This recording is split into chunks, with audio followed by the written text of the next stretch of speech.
आध्यात्मिक जीवन पूंजी, आध्यात्मिक संपदा, एक जीवन जीने की कला, श्रीमद् भगवद गीता का ज्ञान, ऐसा अद्भुत ज्ञान जो स्वयं भगवान इस धरा पर अवतरित होकर मनुष्य आत्माओं के कल्याणार्थ देते हैं। ऐसा अद्भुत ज्ञान जिस ज्ञान को सुनाने के लिए खुद अशरीरी परमात्मा एक साधारण शरीर में परकाय प्रवेश कर लेते हैं। ऐसा अद्भुत ज्ञान जिसके चलते या जिस ज्ञान के माध्यम से मानव देवात्मा बन जाता है, और ऐसा अद्भुत ज्ञान जिस ज्ञान से केवल मनुष्य आत्मा ही नहीं, पूरी प्रकृति पांच तत्वों सहित सतो प्रधान बन जाते हैं। इसलिए तो ज्ञान की इतनी महिमा है। भले हम ज्ञान की गहराई को नहीं जानते, लेकिन ज्ञान की महिमा तो सदियों से सुनते आए हैं, क्योंकि ज्ञान भगवान की दी हुई अद्भुत वरदान है, और ज्ञान तो भगवान से ही मिल सकता है, और भगवान से मिला हुआ ज्ञान ही मानव जीवन को देवत्व की ओर ले जा सकता है और दुनिया को स्वर्ग बना सकता है। ऐसे ज्ञान को पाकर जिसमें स्पष्टता है, सरलता है, और ज्ञान या ज्ञानी बनना आसान इसलिए भी है क्योंकि भगवान स्वयं ज्ञान सागर इस ज्ञान पथ पर हमारे हाथ पकड़कर, उंगली पकड़कर चलाते हैं। इस ज्ञान के माध्यम से हमें सभी प्लस माइनस का पता चल जाता है, लेकिन प्लस पे चले या माइनस पे, ये हमारे ऊपर निर्भर है। तपस्याओं में भी 3 अलग अलग स्टेजेस, सात्विक तपस्या के बारे में हमने सुना। आजकल जो हम देख रहे हैं वो सात्विक तपस्या तो कहीं से भी नहीं लगती है ना दुनिया में। जिन आत्माओं को भगवान खुद सिखा रहे हैं और जो गीता ज्ञान को जीवन में उतार कर आगे चल रहे हैं, उनके जीवन में यह सात्विकता की झलक हमें देखने को मिलती है। इसीलिए भगवान ने कहा, सह यज्ञ प्रजा सृष्टवा पुरोवाच प्रजापति, मतलब यज्ञ के माध्यम से मैंने ब्राह्मणों की सृष्टि की और देवताएं और ब्राह्मण आपस में मिलकर आगे बढ़े, ऐसा मैंने वरदान दिया। मतलब जिन्होंने भगवान से गीता ज्ञान को अपनाया, पाया, वो ब्राह्मण बन जाते हैं और वो देवताओं से जाके मिलते हैं, अर्थात देवत्व की ओर बढ़ते हैं। तो चलिए, तपस्या के दूसरे स्टेज क्या है वो भी हम सुनेंगे भगवान से। सत्कार मान पूजार्थम तपो दंबेन चैवयत् क्रियते तदिह प्रोक्तम राजसम चलमध्रुवम्। जो तपस्या इसलिए करता हूं कि मेरे सत्कार हो, मुझे मान सम्मान मिले, मेरी पूजा हो, दिखावे के लिए, डंबाचार के लिए, दंबेना जो करता है उसे राजसिक तपस्या कहते हैं। दिखावे के लिए, दूसरे मेरी बढ़ाई करे इसलिए। आजकल तो हम यही देख रहे हैं, जो तपस्या कर रहा है, इतना प्रचार, इतना प्रसार। तपस्या का मतलब कोई बैठकर करना नहीं, बोलना, चलना, रहना, सोचना, सभी हम दिखावे के लिए अगर कर रहे हैं तो उसे राजसिक ही कहें। लेकिन हमारे सामने ऐसा कौन सा उदाहरण है जो हम दिखावे के लिए न करें? तो मुझे याद आता है समुद्र, है ना। भगवान की कंपैरिजन समुद्र से करते हैं, इसलिए कहते भगवान को शांति का सागर, दया का सागर, ज्ञान का सागर, जो अनलिमिटेड है। आपने देखा होगा समुद्र किनारे, जब भी हम समुद्र किनारे जाते हैं तो बीच में कुछ लिखते हैं, कुछ बनाते हैं, है ना।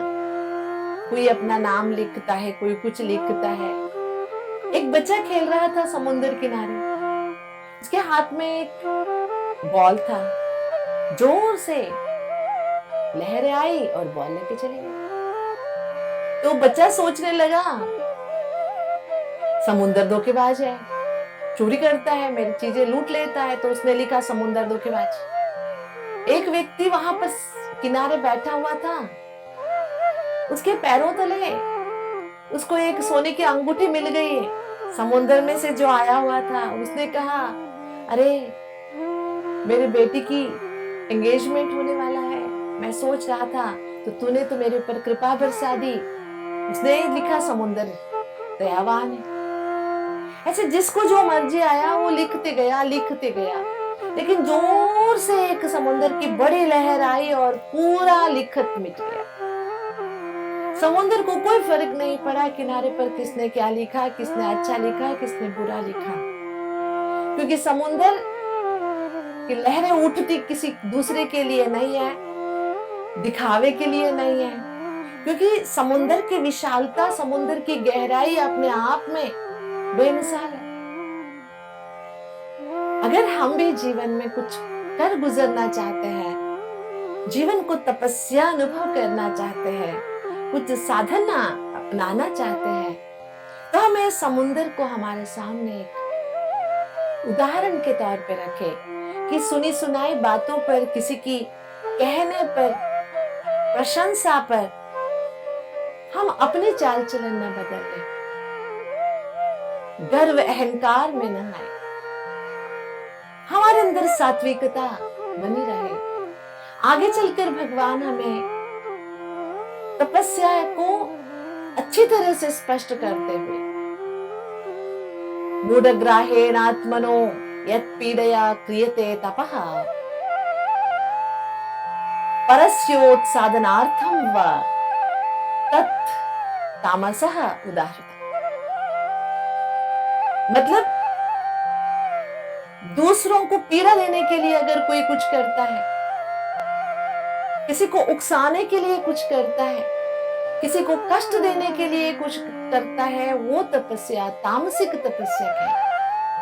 आपको ये सभी बातें सुनकर यही तो स्पष्ट हो गया होगा कि हमारे जीवन कौन सी तपस्या लग रहा है, कौन सी तपस्या कह सकते हैं हम इसे। हमारे जीवन सात्विक तपस्या है, या हमारे जीवन शैली राजसिक तपस्या जैसी है, या हमारी जीवन शैली तामसिक तपस्या जैसी। अगर हमारे जीवन में हम भगवान के प्रशंसक हैं, हमें ये आभास है कि जो भी मिला है उसकी मर्जी से मिला है, हम सदैव भगवान के प्रति नतमस्तक रहते हैं, तो हमारा जीवन सात्विकता के मार्ग पर चलता है। एक राजा के दरबार में प्रशंसक तो होता ही है, हर घड़ी वो राजा की प्रशंसा करता रहता है और खुश होकर राजा उसे भेंट करते रहते हैं, भेंट देते रहते हैं। ऐसे दरबार में एक दिन एक साधारण सा ऐसे दरबार में एक दिन एक साधारण सा ब्राह्मण पहुंचा, दिखने में बहुत साधारण, और बात चली कि हमें खिलाता पिलाता देता कौन है। प्रशंसक ने कहा, नहीं, राजा की मर्जी से ही होता है, हमारे महाराज की कृपा से ही तो हम अच्छे हैं। ब्राह्मण ने कहा, नहीं, महाराजा को भी देने वाला स्वयं भगवान है, तो सब कुछ जो है, जो मिलता है, भगवान से मिलता है। तो महाराजा से रहा नहीं गया, उसने कहा, तो ठीक है, आप लोगों को एक दिन की मोहलत देता हूं, उसमें आप प्रूव कीजिए कि भगवान देता है या राजा देता है। राजा ने एक पेटा दे दिया अपने प्रशंसक को, और ब्राह्मण को खाने पीने के चीजें अर्थात अनाज दे दिया। दोनों निकले बाहर। तो प्रशंसक ने सोचा कि ये पेटा लेके मैं क्या करूंगा, पेट तो नहीं भरेगा, इससे अच्छा है ब्राह्मण के हाथ में जो है अनाज, खाने पीने की चीजें, वो मैं ले लूं। तो ब्राह्मण से उसने अदली बदली कर ली, है ना। ब्राह्मण को पेटा मिल गया बड़ा सा। जैसे वो घर पहुंचा, देखा, अच्छा, आज के लिए एक सब्जी तो बन जाएगी, इसको मैं काटूं। जैसे पेटा काटने लगा तो उसके अंदर से ना हीरे मोती सब निकले। तो ब्राह्मण ने सोचा कि राजा ने गलती से मुझे ये पेटा दे दी, ये इसके अंदर जो हीरे मानिक मिले हैं ये सारा मैं राजा को लौटा दूंगा। एक कपड़े में उसे सब बांध कर गठरी बनाकर वो राजा के दरबार में फिर से हाजिर हुआ। जैसे राजा के दरबार में वो पहुंचा और प्रशंसक भी पहुंचा, तो राजा हंसते हुए बोला ब्राह्मण को कि अब समझ में आया देता कौन है, देखो मैंने कितना दिया ये प्रशंसक को, इसको मालामाल कर दिया, तुम्हें तो एक समय का खाना ही मिला होगा। ब्राह्मण ने कुछ नहीं बोला, मुस्कुराते हुए जो गठरी वो बांध के लाया था वो राजा के सामने खोल दिया। राजा अचंभित रह गया, ये कैसे हुआ, ये तो मैंने प्रशंसक को दिया था। तभी ब्राह्मण मुस्कुराते हुए बोले कि इसी को कहते हैं देने वाला भगवान। हम केवल माध्यम हैं। आपने देना चाहा प्रशंसक को, वो पहुंच गया मेरे पास, तो दिया किसने मुझे, आपने तो नहीं दिया, दिया तो भगवान ने ना मुझे। जी यही है सात्विक तपस्या। जो भी मिले प्रभु प्रसाद समझकर, भगवान को याद करते हुए धन्यता की भावना से जिए। अगर वो प्रशंसा मिले तो भी तुझे अर्पण, गाली मिले तो भी तुझे अर्पण, अन्न मिले तो भी ठीक है, नहीं मिले तो भी हम संभल जाए। अगर हम सोचे कि आज थोड़ा कम मिला है, शायद कल ज्यादा देने के लिए भगवान ने आज मुझे कम दिया होगा, अगर हमारे सोच में सात्विकता पनपेगी ना तो जीवन बहुत सुंदर हो जाएगा। इसलिए ये जो तपस्या की बातें हम सुनते आए और हम जो कर रहे हैं उसमें दिखावा ना हो, दूसरों को पीड़ा पहुंचाने की भावना ना हो। मैं सभी भाई बहनों से जो भी गीता ज्ञान अमृत का स्वाद ले रहे हैं यही कहना चाहूंगी कि हम अपने आसपास, अपने घर में जो भी है उन सभी के अंदर ये भावनाएं भरे। हम जो भी कर्म करें, बातें करें, सोचे, दूसरों के लिए अगर अच्छा नहीं सोच सकते हैं तो बुरा भी ना सोचे। अगर हम बुरा सोचते हैं, बुरा बोलते हैं तो नष्ट किसका होगा? हमारा जीवन में दलदल में फंस जाएगा, फिर कोई संवार नहीं सकता, हमें कोई उठा नहीं सकता, क्योंकि जब उठाने वाला आया है, ज्ञान का हाथ दे रहा है, साथ दे रहा है। अगर हमने अब हाथ और साथ नहीं लिया तो फिर कौन आएगा हमें उठाने? नहीं उठाएंगे। इसलिए ये ज्ञान दूसरों को आंकने के लिए नहीं। हाँ देखो आजकल सभी जो भी राजनेताएं हैं ना वो ऐसे ही काम करते हैं। अरे हम दूसरों को आंकने के लिए नहीं बैठे हैं, हम खुद का एक बार चेकिंग करें, खुद की खोज में हम निकले।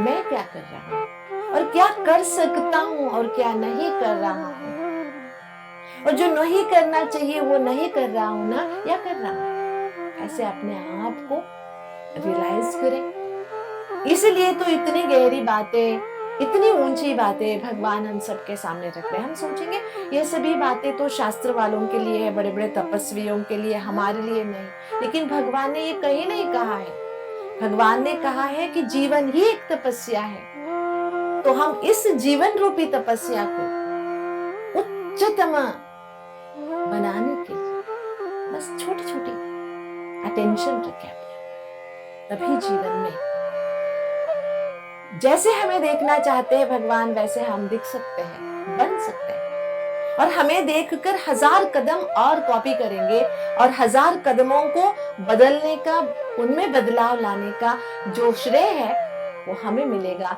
इसलिए तो कहते हैं सबसे बड़ी है दुआ। दुआ की जो ताकत है ना उसके आगे कुछ नहीं है। लेकिन दुआएं कमाए जाते हैं, मांगे नहीं जाते।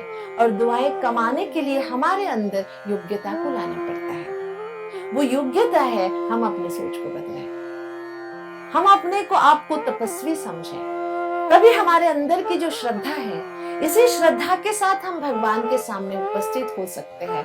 तभी हम शास्त्रार्थी है नहीं, विद्वान है नहीं, तो भी हम भगवान के नजदीक रह सकते हैं। जैसे कि इस अध्याय में पहले से ही अर्जुन ने ये पूछा था ना कि शास्त्रों का ज्ञान होना इतना जरूरी है क्या? विधि विधान के बारे में जानना इतना जरूरी है क्या? श्रद्धा ही काफी नहीं है क्या? जी हाँ, श्रद्धा काफी, मतलब श्रद्धा से ही काम चल सकता है। अगर श्रद्धा सात्विक हो, श्रद्धा में कमी आ गई, श्रद्धा में रासिकता या तामसिकता है, तो वो श्रद्धा इतनी ताकतवान नहीं हो सकती। इसीलिए कहते हैं, जो बातें चल रही थी कि आहार विहार यज्ञ तपस्या, इन सभी का आधार क्या है? और देखिए, जैसे जो जीव चाहता है, अगर हम वो मना करते हैं, नहीं खाना है, तबीयत के हिसाब से, सीजन के हिसाब से, तो हमारे अंदर कौन सी क्षमता का होना बहुत जरूरी है? त्याग का, है ना?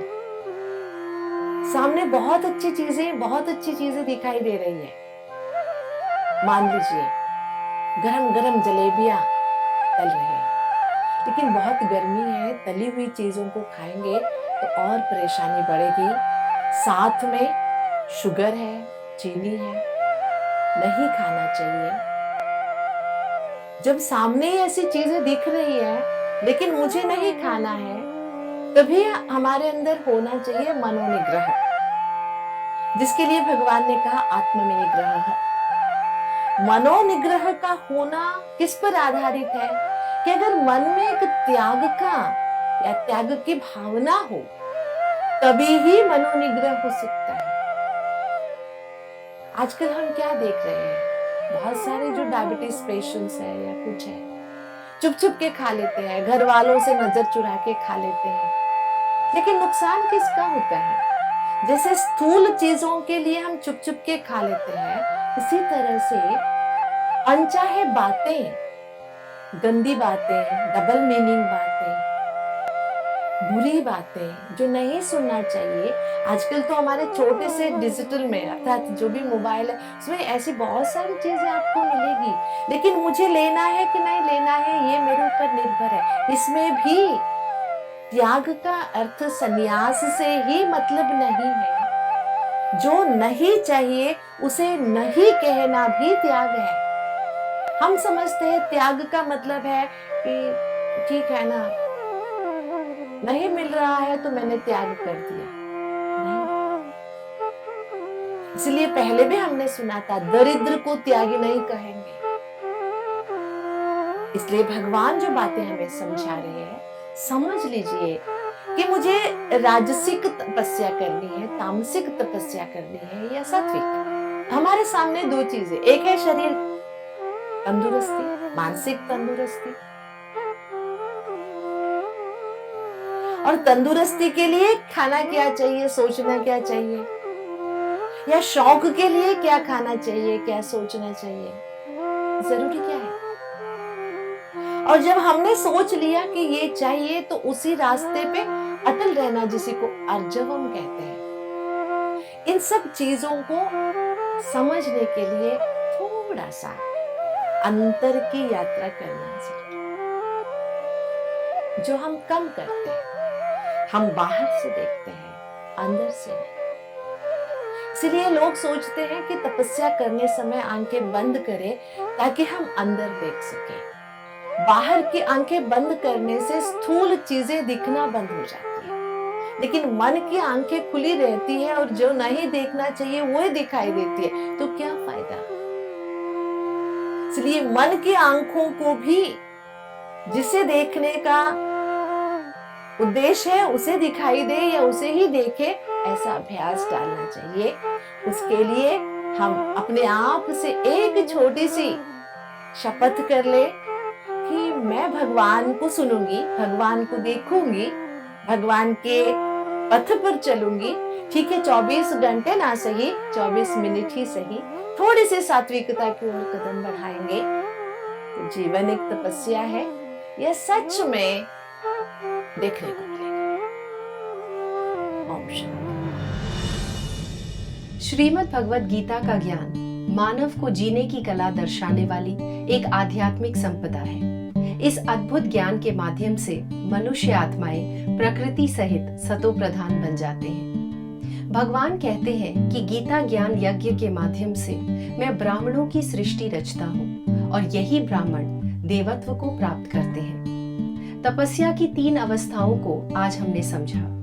जो आत्माएं इस गीता ज्ञान को जीवन में उतार कर चलते हैं, उनका जीवन ही सात्विक तपस्या है। जो तपस्या दिखावे के लिए की जाती है उसे राजसिक तपस्या कहते हैं। दूसरों को पीड़ा देने के लिए या किसी को उकसाने के लिए की हुई तपस्या तामसिक तपस्या कहलाती है। तपस्या का अर्थ कोई बैठकर साधना करना नहीं, परंतु हमारा सोचना, बोलना, चलना, रहना, ये सभी तपस्या ही है। यह ज्ञान दूसरों को आंकने के लिए नहीं है, बल्कि हम स्वयं अपनी जांच करें, हम अहंकार में न आए और हमारे भीतर सात्विकता बनी रहे। दर्शकों, हम एक प्रण कर लें कि हम भगवान की सुनेंगे, भगवान को देखेंगे और भगवान के दर्शाए पथ पर चलेंगे। हम सदैव भगवान के प्रति नतमस्तक रहेंगे तो हमारा जीवन सात्विकता की ओर आगे बढ़ता रहेगा। ओम शांति।